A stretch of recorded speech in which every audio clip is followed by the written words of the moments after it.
Tomatoes. Should you prune? Should you not? Should you take the suckers? Should you not? Who knows? Everybody has a different answer. Let's talk about why they have different answers. It's all a question of where you live and the weather that you have. So people that have lots of thunderstorms, lots of rain, you're going to probably need to trim. You'll probably have blight come early, blight come in July, fungal issues. The blossoms will end up dropping when it gets too hot, and so you won't have a harvest coming in anyway. They won't be producing tomatoes. So if all your blossoms drop and then you have blight starting to take over, my opinion would be, if you have enough time left, to take them out and plant something else, either another tomato or something similar. So I do not trim for blight issues. I trim for pollination issues, which sometimes I do have. If we have a spurt of 90 degrees heat in the beginning of summer, my tomatoes will lose all their blossoms that they put on, and so I'll have a late tomato harvest that year. But I trim for the wind to go through them, to pollinate them correctly, and to get rid of some of the moisture that gets on the leaves from watering with a sprinkler head. But I don't do it because I have blight issues. That's one thing that I think a lot of people assume that they have to do because somebody else told them, hey, you need to prune your suckers and prune your tomatoes very heavy, because if you do not, you will get blight. Now, that's not always true.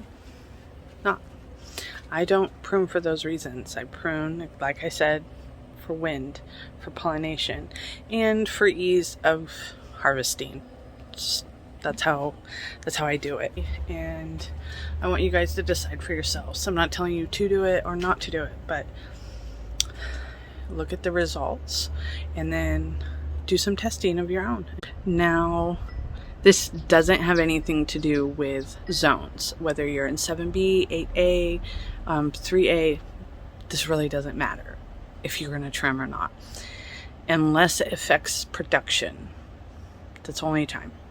But if you live somewhere where you have a very, very short season, and this is people who I've watched on YouTube in Canada or in colder climates, usually below 7 on the zones, they have a very short window of growing, and that's usually what your zone means, is your high and your low temperature, your extremes of the year. What are those? And so me and Jessica Sowards from Roots and Refuge, exact same zone. I cannot grow like she grows. I don't even plant like she plants, because that's the only similarity we have. We have no other similarities in how we grow our tomatoes and what our weather's like throughout the year. She's very humid and I'm not.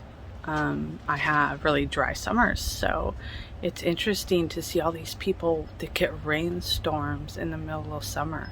I've never seen that where I live. We don't get huge thunderstorms that can't come bring in 1 inch or 2 inches of rain. We never have that.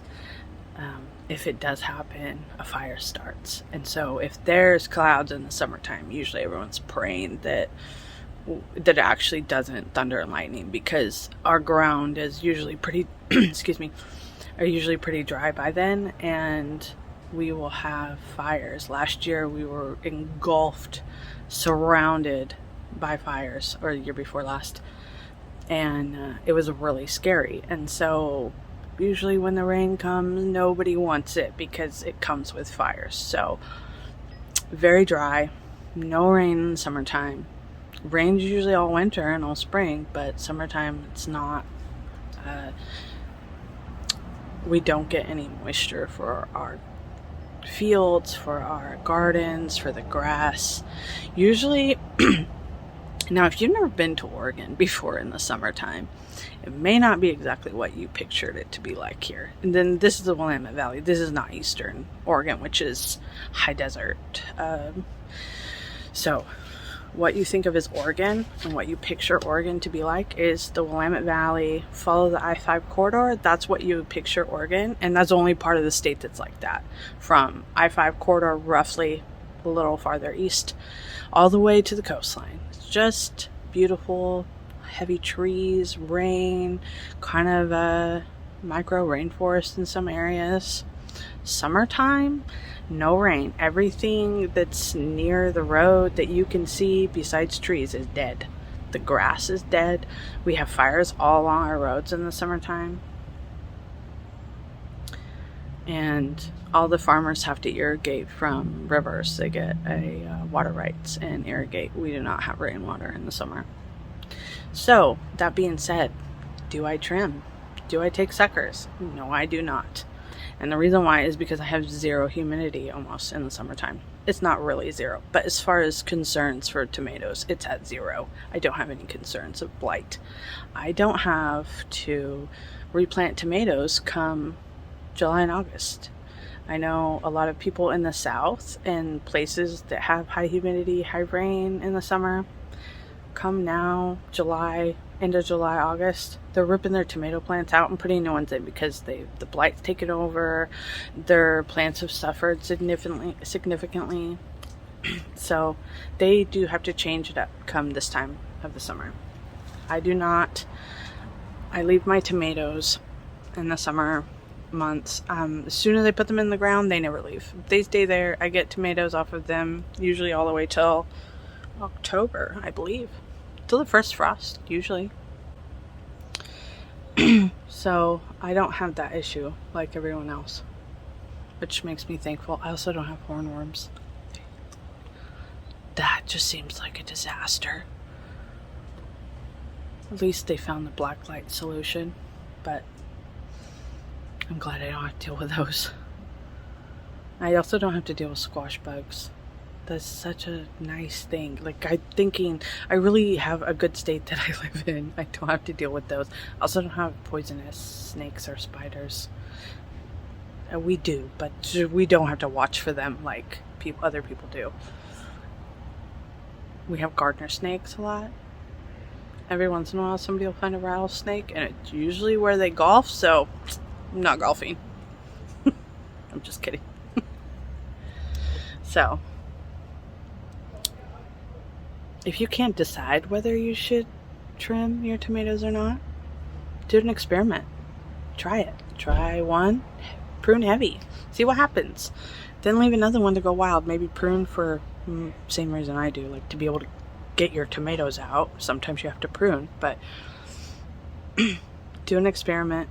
See if it works. Now, another reason why you might want to prune your tomatoes would be how close you're putting them together, planting them together.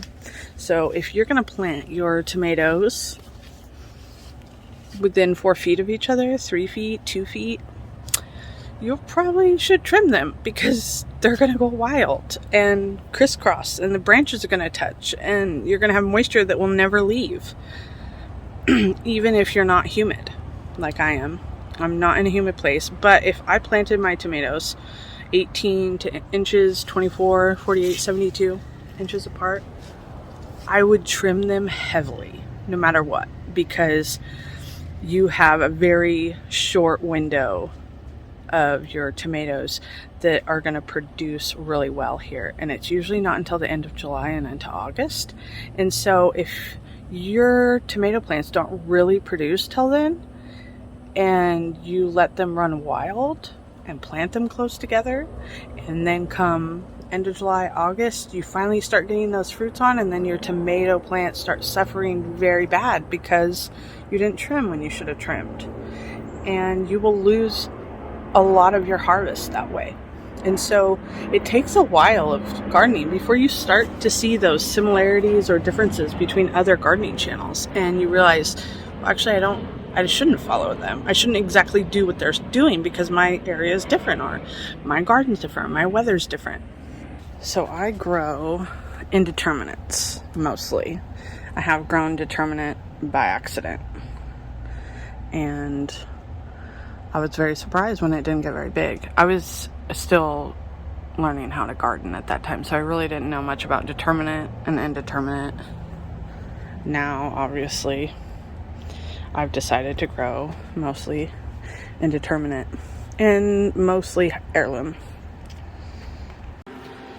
So since we're talking about it, I want to show you what I mean by how I prune my tomatoes and that I don't prune suckers. So as you can see right here, right there, right here as well, right there, those were all lower leaf branches or another main stem that was coming out that I thought was too close to another main stem, and I would have, you know, two main stems trying to come up in the same area, and so I would just take one or both of them if I had another one nearby. So you can see that I still have suckers on here though. This right here is a sucker. Usually you can find them by, there's a leaf branch that comes out, and then there's what looks like a main branch coming out in the armpit. And I'll give you an example. There we go, so I'll show you. Okay, here's a good example. Right here, this was a, you can barely see it, but you can see that it was cut.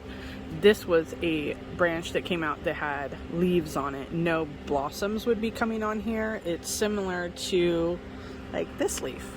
It's not gonna have blossoms. This is a sun leaf, not gonna produce anything. Okay, so the sucker came out right here, and you can tell because it's right in the armpit of the plant. Now I've let that sucker go, and it's coming up here and has one tomato on it already. That is what I don't prune off, just unless I have too many of them, but not for blight, not for any other issue. But I leave all of them. You can see, let's go down here and back down to the bottom, and you can see I don't have one main stem coming off this tomato, going straight up, producing all the tomatoes on that one stem.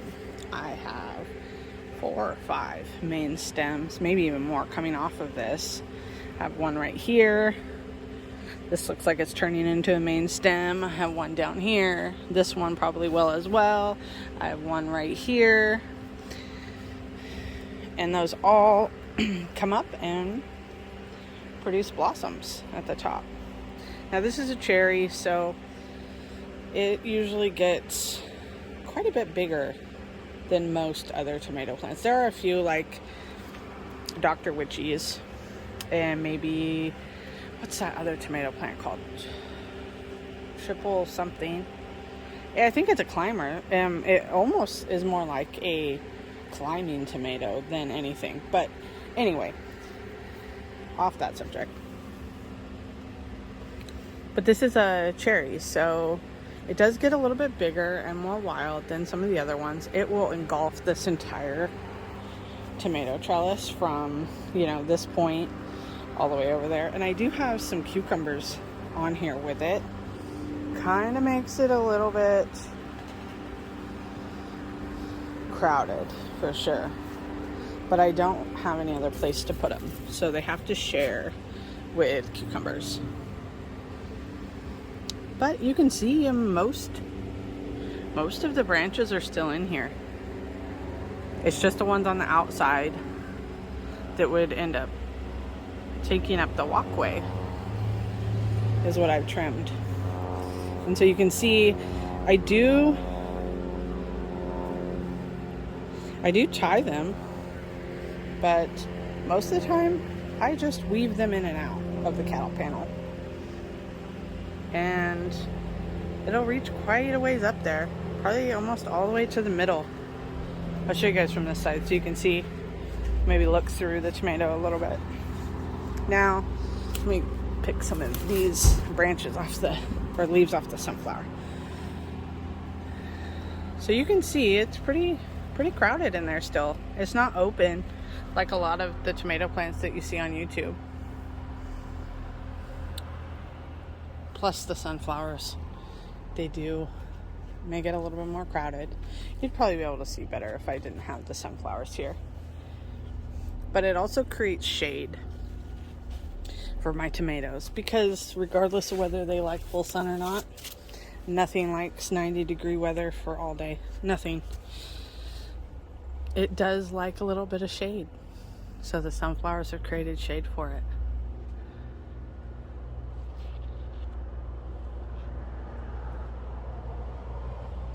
And if you decide to grow determinate only and you're on a patio, or that's where you're going to put your tomatoes, you can prune them a little bit if branches crisscross, things like that.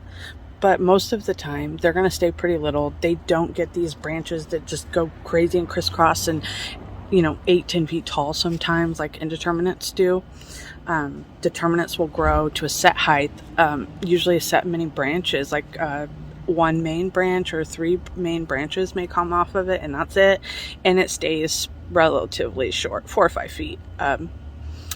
But indeterminates will grow 8, 10, 12 feet tall if given adequate space and nutrition.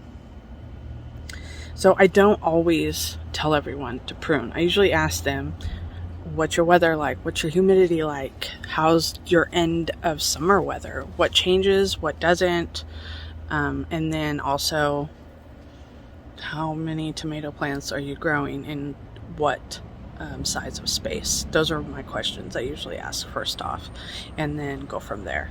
But even if you think, well, I probably should prune, try it. Try not. Don't prune. Nobody really cares. But try it and see, because everyone's trying to get the best garden, the best produce, the best productivity out of each plant. And whenever you're going to grow an indeterminate, you want as many tomatoes off of that as you can, because that's why you're growing it. You're growing an indeterminate because it gets huge and wild and crazy amounts of tomatoes come off of it. But don't do what everybody says and then wonder why your tomatoes didn't produce as many, or other vegetables as well. Follow other people's advice, and if it doesn't work for you, change it. Do the opposite, do something a little bit different, but don't keep on doing the same thing and having no results over it. There's so many other gardens out there, so many people gardening. You can find someone with almost the same garden as you, a same type of environment that they're growing in. You can find somebody. It gives me more people to connect to, even though they don't know me and I don't know them. It's still a nice thing to see other people's gardens they do the same thing you do. And so should you or shouldn't you? That's going to be up to you. Look at your weather. Look at where you're at. Do you have a lot of moisture? Do you have high humidity at the end of the summer? We do not. We lose a lot of our humidity. So guys, stick around. Next video, we're going to talk about compost. We're going to talk about fertilizers, what fertilizers I use on my garden, what I don't use on my garden, and some preventative things that I put on my garden for fungal issues and things like that. So stick around. We're going to talk about that next time. See you then.